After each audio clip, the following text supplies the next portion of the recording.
जय हिंद दोस्तों, क्या आपको पता है कि हमारे करोड़ों रुपए सरकार के पास है। आपको पता है कि ऐसी बहुत सारी हमारी आर्थिक मांगे हैं जो एएफटी ने उसके ऊपर हमारे पक्ष में डिसीजन दिया है।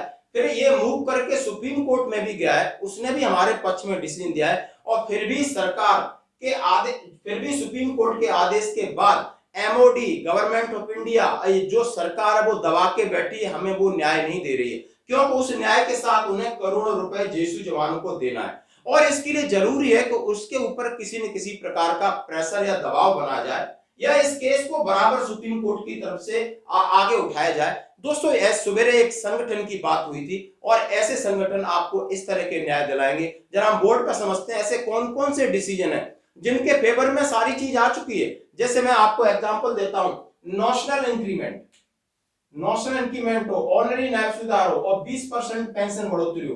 खास ये तीन मुद्दे हैं जिनके ऊपर सरकार एएफटी हो या सुप्रीम कोर्ट सीधा आदेश एमओडी को दे चुकी है, सरकार को दे चुकी है कि ये जवानों का हक है और जायज है, इसके उसको इंप्लीमेंट करिए। फिर भी एमओडी इंप्लीमेंट नहीं कर रही है। कितनी बड़ी आप समझ सकते हो, दादागिरी समझ सकते हो। एक मैं ऑनरी नायब सुधार की बात करूं, ऑनरी नायब सुधार आप समझ सकते हो कि 2006 से पहले जो हवलदार थे उनको ऑलरेडी नायब मिला था, उनको एक मॉनिटरी बेनिफिट देने का आदेश चंडीगढ़ कोर्ट ने दिया था और उसके एवज में फिर जब जिन जिन लोगों ने केस किया उनको मॉनिटरी बेनिफिट किया। फिर सुप्रीम कोर्ट ने आदेश दिया कि नहीं, सभी को दिया जाए। फिर लोगों ने बल्क में 30-30, 40-40, 50-50 केस एएफटी में डाला, सुप्रीम कोर्ट का आदेश दिया। आपने देखा होगा आरोपी 1 में 2014 से पहले 2014 तक का एक एरियर मिला था, किसी को 2.5 लाख 3 लाख एरियर मिला था। इसके बाद ना ही आगे कोई एरियर मिल रहा है, ना ही कोई बेसिक पेंशन में बढ़ोतरी हुई है। यानी ऑनरी नायब सुधार का मामला सिर्फ इसलिए लटका हुआ है कि ऊपर से कोई दबाव नहीं आ रहा है। इनको दे देने के बाद पीसीबी ने पैसा भी दिया है, लिया है लोगों ने, लेकिन संशोधित नहीं हुआ।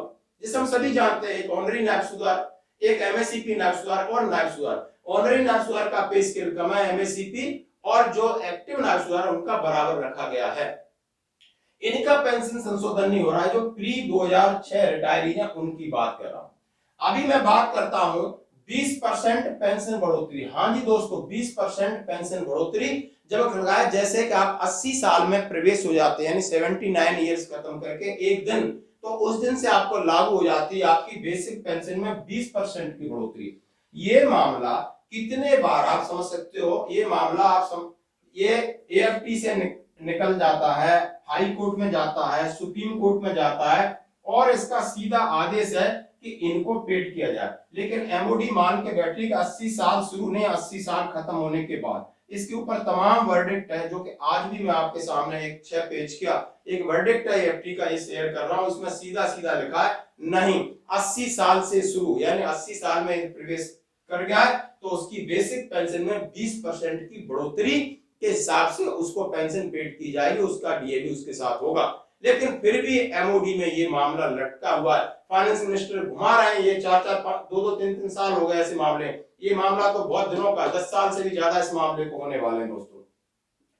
तीसरी बात मैं नेशनल इंक्रीमेंट की बोलता हूं। नेशनल इंक्रीमेंट का मामला मद्रास हाई कोर्ट से चला था। एक सेंट्रल गवर्नमेंट एम्प्लॉइज ने डाला था कि जो बंदा 30 जून या 30 दिसंबर को रिटायरी होता है और उसका सर्विस इंक्रीमेंट 1 जनवरी या 1 जुलाई से लागू होता है, तो वो पूरी साल सर्विस करने के बाद सिर्फ 1 जुलाई को वो प्रेजेंट नहीं होता। इस वजह से उसका लाखों पैसा, यानी 3% ऑफ बेसिक पे, जिसका अमाउंट लगभग केंद्रीय कर्मचारी जो ठीक ठाक सर्विस कराता है 2 से 3 हजार होता है, उसको ये मार करके बैठे हुए हैं। और इसके ऊपर मद्रास हाई कोर्ट हो, दिल्ली एएफटी हो, एएफटी हो, दिल्ली की सुप्रीम कोर्ट ब्रांच हो, सीधा इसके आदेश पारित हो चुके हैं। एमओडी को दिशा निर्देश दिए हैं। एमओडी बार बार बोलती है अंडर कंसीडरेशन है, इसमें फाइनेंस मिनिस्ट्री को भेजा है और ईडब्ल्यूएस को कई तरीके के वो बहाने मार रही है, लेकिन आज तक ये मामले जो करोड़ों रुपए जेसू जवान के दबा के बैठी उनको देने में ये समर्थ नहीं है। मतलब कहीं ना कहीं बहानेबाजी। आप समझ सकते हो कि एएफटी का डिसीजन हो या सुप्रीम कोर्ट का डिसीजन हो, ये एमओडी है या गवर्नमेंट ऑफ इंडिया नहीं मानने को तैयार है, और जबकि ये बिल्कुल लॉजिकली तरीके से कोर्ट ने प्रूफ कर दिया है।